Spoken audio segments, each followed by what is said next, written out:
Hello friends, now let us begin the same topic, active passive, and the tense number 4, present continuous tense.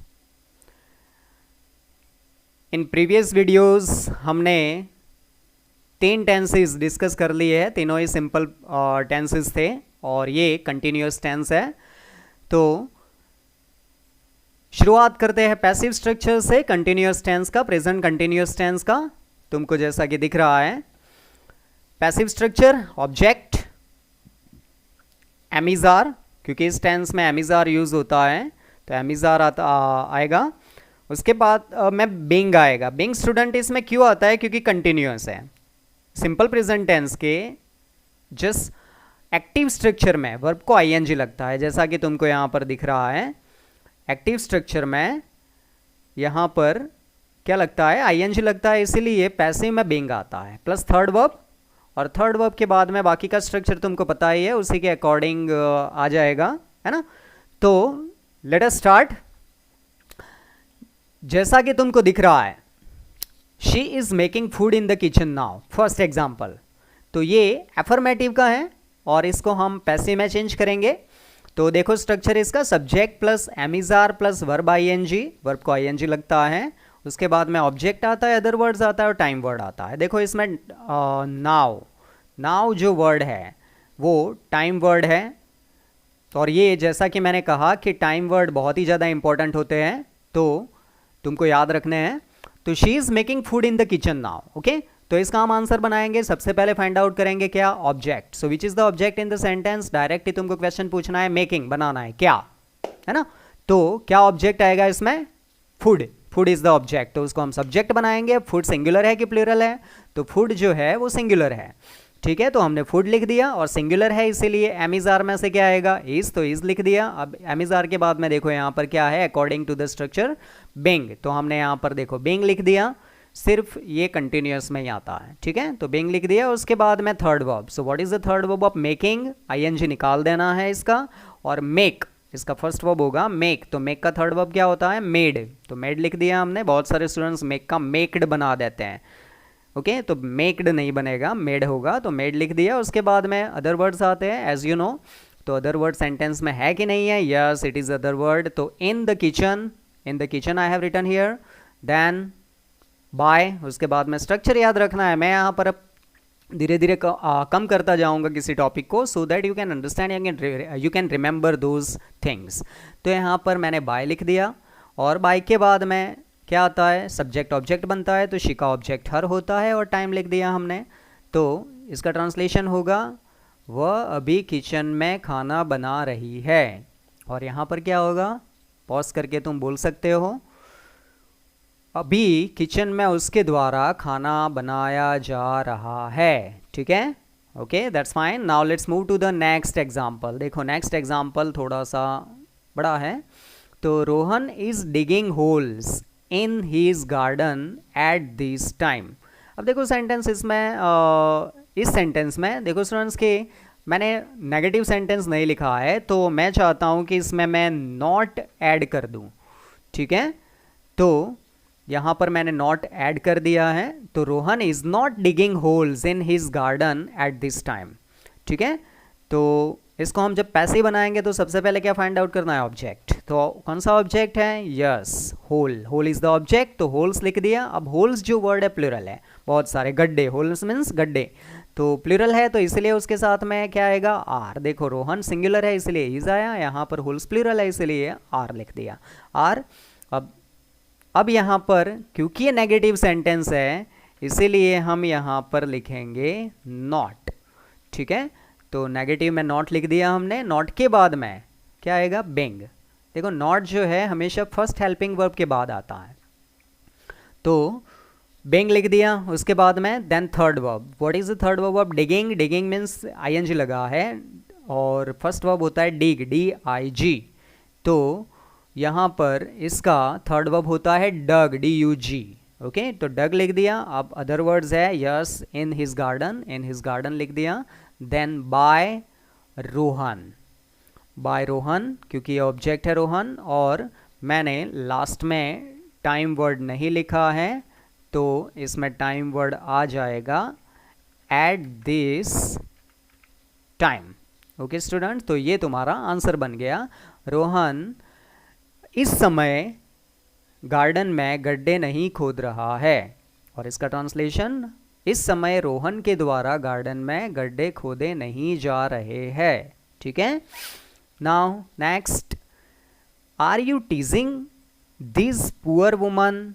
ये interrogative sentence है student, तो interrogative को interrogative में ही रखना है। तो हेल्पिंग वर्ब आगे आ जाएगा, है ना। जो ये helping verb, first helping verb, दोनों जैसे कि फ्यूचर में हमने देखा उसी के अकॉर्डिंग इसमें भी होगा कि एक ही हेल्पिंग वर्ब को आगे लाना है, दूसरा है वो वहाँ का वहाँ रहेगा। तो अब लेकिन हेल्पिंग वर्ब रखने से पहले सबसे पहले हम क्या फाइंड आउट करेंगे, ऑब्जेक्ट। तो ऑब्जेक्ट कौन सा है स्टूडेंट, टीजिंग, चिढ़ाना। तुम इस वुमन को चिढ़ा रहे हो। तो किसको चिढ़ा रहे हो, तो ये जो आंसर मिल रहा है वो उसका ऑब्जेक्ट है। तो दिस पुअर वुमन, देखो स्टूडेंट ये पूरा यहाँ पर जो है वो ऑब्जेक्ट है, दिस पुअर वुमन। ओके, तो इज, वुमन सिंगुलर है तो इज आएगा, इज दिस पुअर वुमन। अब देखो हेल्पिंग वर्ब भी आ गया, ऑब्जेक्ट भी आ गया, अब क्या बचा, बीइंग। तो बीइंग लिख देंगे हम। इंट्रोगेटिव में, पैसिव में बीइंग ऑब्जेक्ट के बाद लिखा जाता है। ठीक है, याद रखना है। उसके बाद में थर्ड वर्ब, सो आईएनजी लगा है, तो आईएनजी को अगर हटा दे तो फर्स्ट वर्ब क्या होगा, टीज। तो टीज को सिर्फ डी लगाना है, इस ई आ जाएगा यहाँ पर, तो टीज होगा, तो टीज को सिर्फ डी लगाना है। टीज्ड, अदर वर्ड्स नहीं है तो हम बाय लिख देंगे, और बाय के बाद में जो सब्जेक्ट यहाँ पर है यू, उसको ऑब्जेक्ट बना देंगे। ठीक है स्टूडेंट, तो ये इसका आंसर बन। तो student, what is the translation of this sentence, is this poor woman being teased by you. क्या तुम्हारे द्वारा इस गरीब महिला को चिढ़ाया जा रहा है, परेशान किया जा रहा है। दोनों मीनिंग होते हैं, चिढ़ाना भी होता है, परेशान करना भी होता है। Okay, next sentence is interrogative but WH interrogative. Okay, तो who is singing songs now, means अभी गाने कौन गा रहा है। तो सेंटेंस कैसा है स्टूडेंट, WH वर्ड। तो देखो यहाँ हु से सेंटेंस है, अब याद करो जब हु का आंसर हम पैसिव में चेंज करेंगे तो क्या बनेगा, तो हु का चेंज क्या होगा, बाय होम। याद रखना है, हु का बाय होम होता है। बाय होम के बाद में हम क्या लिखते हैं, हेल्पिंग वर्ब लिखते हैं। ओके, देखो यहाँ पर जब इंट्रोगेटिव होगा तो जैसे कि इंट्रोगेटिव है ना सेंटेंस, उसमें सिर्फ WH वर्ड आगे आ जाता है, पीछे का स्ट्रक्चर वैसे का वैसा। तो क्या आएगा WH वर्ड के बाद में, हेल्पिंग वर्ब। तो हेल्पिंग वर्ब किसके अकॉर्डिंग लिखना है, ऑब्जेक्ट पहले देखना है कि ऑब्जेक्ट कौन सा है कि नहीं है। तो ऑब्जेक्ट है कि नहीं है, गाना है, क्या, गाने, गाने गाना है ना। तो यहाँ पर ऑब्जेक्ट कौन सा है, सॉन्ग्स। याद रखना स्टूडेंट, WHO हु के सेंटेंस में तुमको ऑब्जेक्ट मिल ही जाएगा, सब्जेक्ट नहीं होता है लेकिन ऑब्जेक्ट जरूर से होता है। ओके, तो सॉन्ग्स ऑब्जेक्ट है तो उसको सब्जेक्ट बनाएंगे, लेकिन उसके पहले हेल्पिंग वर्ब। अब सॉन्ग्स कैसा है, सिंगुलर है कि प्लूरल है, तो सॉन्ग्स सिंगुलर, प्लूरल है, सॉरी, तो प्लूरल है, तो इसीलिए यहाँ पर हम उसके साथ जो हेल्पिंग वर्ब यूज़ करेंगे को कौन सा यूज़ करेंगे, आर। तो बाय होम आर के बाद में सॉन्ग्स। तो देखो ऑब्जेक्ट आ गया, इंट्रोगेटिव में ऑब्जेक्ट के बाद में बिंग आता है, जैसे कि यहाँ पर लिखा है मैंने। ओके, तो उसके बाद में हम बिंग लिखेंगे, तो बिंग आ गया। और उसके बाद में क्या आएगा, थर्ड वर्ब, तो सिंगिंग। तो सिंगिंग का फर्स्ट वर्ब होता है सिंग, और सिंग का थर्ड वर्ब होता है संग। ओके, तो संग लिख दिया, अदर वर्ड्स नहीं है, और यहाँ पर time word now. Who is singing songs now, और इसका पैसिव हो गया by whom are songs being sung now, means किसके द्वारा अभी गाने गाए जा रहे हैं। तो स्टूडेंट्स, हमने एक्टिव टू पैसिव एग्जाम्पल्स देख लिए प्रेजेंट कंटिन्यूस टेंस के। अब हम passive to active present continuous tense के कैसे होते हैं ये हम देखेंगे। तो फर्स्ट सेंटेंस स्टूडेंट दिख रहा है पैसिव का, trees are being cut by some people in the jungle. So ये पैसिव का सेंटेंस है। देखो स्टूडेंट, पैसिव का सेंटेंस कैसे आइडेंटिफाई करते हैं कि सेंटेंस पैसिव का है कि एक्टिव का है, ये तो मैंने क्लियरली तुमको बता दिया है कि this is passive, okay, this is active. तो किस तरह से पता चलता है, तो ये जो चीज़ें हैं यहाँ पर आर, बीइंग, कट, तो इन हेल्पिंग वर्ब से और वर्ब से पता चलता है हमें। ठीक है, तो ये भी तुमको ध्यान रखना है अच्छे से। तो इसको जब हम एक्टिव में बनाएंगे तो सेंटेंस पहले देखना है कैसा है। तो सेंटेंस अफर्मेटिव है तो सबसे पहले सब्जेक्ट आएगा, तो ऑब्जेक्ट को सब्जेक्ट बनाएंगे हम पैसिव में से एक्टिव में चेंज करने के लिए। तो ऑब्जेक्ट कहाँ होता है, बाय के बाद सम पीपल, तो सम पीपल का सम पीपल आ जाएगा, सम भी साथ में रखना है पीपल के साथ में, ओके, क्योंकि सम जो है यहाँ पर एडजेक्टिव का काम करता है इसलिए, विशेषण का। तो सम पीपल लिख दिया हमने। तो सम पीपल अब देखना है एक सिंगुलर है कि प्लूरल है, तो पीपल मीन्स लोग, प्लूरल है तो क्या आ जाएगा आर, तो आर लिख दिया हमने। देन अब स्ट्रक्चर याद करो, सिंपल प्रेजेंट कंटिन्यूअस टेंस का अफर्मेटिव स्ट्रक्चर क्या होता है, subject plus first verb, sorry subject plus am is are plus verb को आईएनजी लगता है plus other words plus time words, okay. तो यहाँ पर सम वर्ड्स सम पीपल लिख दिया मैंने, और सम पीपल के बाद में हमने हेल्पिंग वर्ब लिख दिया आर, फिर बिंग निकल जाएगा स्टूडेंट, क्योंकि बिंग जो है सिर्फ और सिर्फ पैसिव में यूज़ होता है। तुमने ऊपर के एग्जांपल के जैसे थर्ड नंबर का देख लो, सेकंड नंबर का देख लो, फर्स्ट नंबर का देख लो, इसमें बिंग नहीं लिखा है क्योंकि पैसिव में ही यूज़ होता है और हम इसको एक्टिव में चेंज कर रहे हैं, इसलिए बिंग निकल जाएगा, बिंग नहीं आएगा। तो बिंग नहीं आया, और जो फर्स्ट यहाँ थर्ड वर्ब है उसको फर्स्ट वर्ब में चेंज करके आईएनजी लगाना है, ठीक है।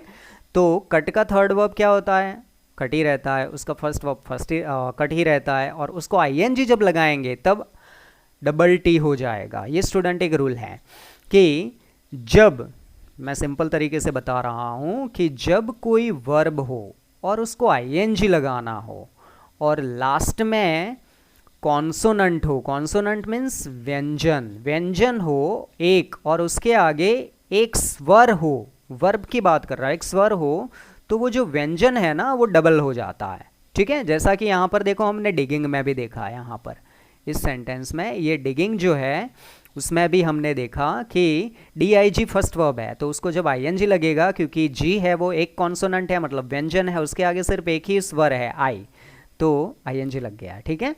तो यहाँ पर हमने कट को ING लगाया लेकिन डबल टी कर दिया, तो कटिंग हो गया।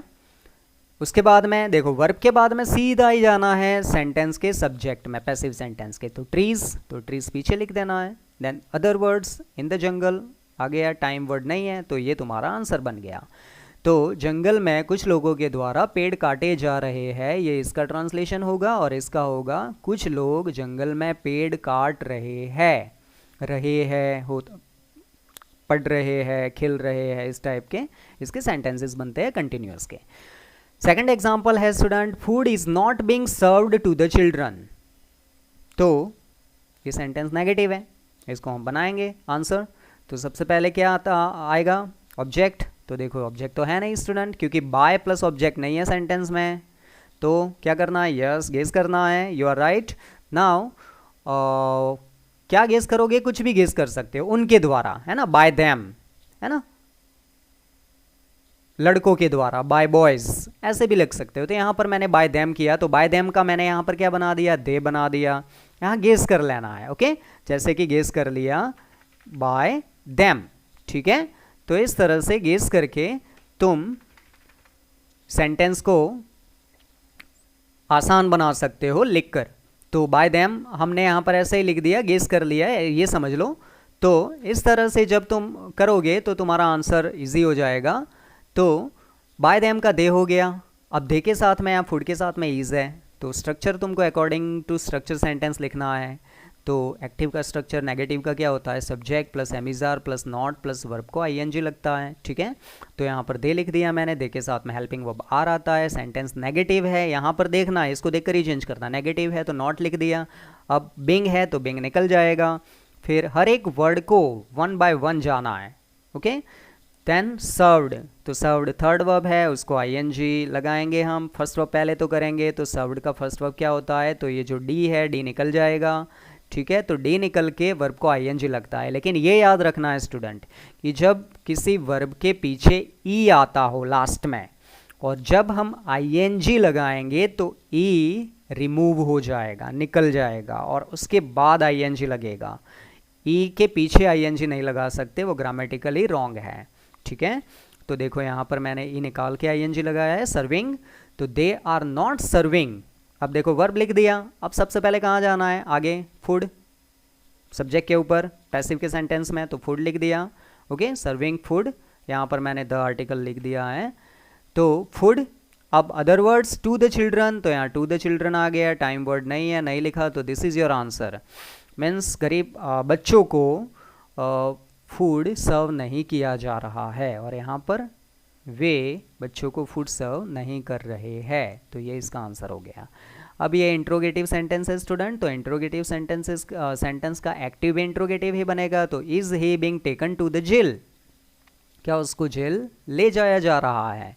ठीक है, तो देखो यहाँ पर भी यही प्रॉब्लम है, यहाँ पर भी बाय नहीं है प्लस ऑब्जेक्ट नहीं है, तो तुमको गेस करना है। अब जनरली जेल कौन ले जाता है, पुलिस ले जाती है ना, किसी क्रिमिनल को, है ना, किसी गुनहगार को, तो हम यहाँ पर द पुलिस करेंगे, ऑब्जेक्ट बाय द पुलिस, यहाँ पर बाय द पुलिस कर देंगे, तो बाय द पुलिस का क्या हो जाएगा, द पुलिस, तो द पुलिस के साथ में क्या आएगा, इज आएगा। देखो स्टूडेंट, द पुलिस जो वर्ड है वो सिंगुलर में भी और प्लूरल में भी, जनरली ये प्लूरल में ही यूज़ होता है, ठीक है, लेकिन इसके साथ में हमेशा इज यूज़ होता है। ओके, तो इज लिख दिया हमने, फिर यहाँ पर जो गेस किया था ऑब्जेक्ट वो सब्जेक्ट बन गया द पुलिस, ठीक है, तो द पुलिस आ गया। उसके बाद में क्या आएगा, वर्ब आएगा ऑब्वियसली। फिर यहाँ देखना है, देखो इज लिख दिया हमने, फिर सब्जेक्ट लिख दिया, मतलब ऑब्जेक्ट का सब्जेक्ट बना दिया, फिर ही तो बाद में ही आएगा, तुमको पता है, इसको बाद में ही याद रखना है, वर्ब के बाद में, इसको पहले डिस्कस नहीं करना है। फिर बिंग, बिंग तो निकल जाएगा, और फर्स्ट वर्ब इसका बनेगा, तो टेकन थर्ड वर्ब है, इसका फर्स्ट वर्ब क्या होता है, टेक, ठीक है, लेकिन जब टेक हम बनाएंगे तो टेक के पीछे ई रहेगा, तो जैसा कि मैंने तुमको कहा कि ई निकल जाएगा और आईएनजी लगेगा, तो जैसा कि यहाँ पर तुमको दिख रहा है टेकिंग, ठीक है, तो हमने यहाँ पर टेकिंग लिखा। उसके बाद में देखो वर्ब लिख दिया, स्ट्रक्चर के अकॉर्डिंग ही जाना है, फिर उसके बाद में यहाँ पर सब्जेक्ट ऑब्जेक्ट बनेगा, तो ही का बन गया हिम, और फिर other words to the jail, तो टू द जेल लिख दिया, और टू द जेल के बाद में टाइम वर्ड नहीं है, तो सेंटेंस वहाँ इंट्रोगेटिव मार्क्स करना है, क्वेश्चन मार्क भूलना नहीं है, तो ये तुम्हारा आंसर बन गया। Is the police taking him to the jail, क्या पुलिस उसको जेल ले जा रही है। ओके, तो ये तुम्हारा आंसर बन गया स्टूडेंट। तो स्टूडेंट्स ये हमने डिस्कस कर लिया प्रेजेंट कंटिन्यूअस टेंस, इसको बहुत ही अच्छे से स्टडी करना है, this is not difficult at all. इसमें सिर्फ कन्फ्यूजन यहाँ पर होती है कि यहाँ एक अदर हेल्पिंग वर्ब यूज़ होता है बेंग, तो ये हमने सिंपल फ्यूचर टेंस में डिस्कस कर लिया है, तो ये दोनों टेंस को अच्छे से समझोगे तो समझ में आ जाएगा, ठीक है। I hope that you have learned it well, and just do practice and practice, you will just learn easily this, and I will come back to other video before you. Till then, take care.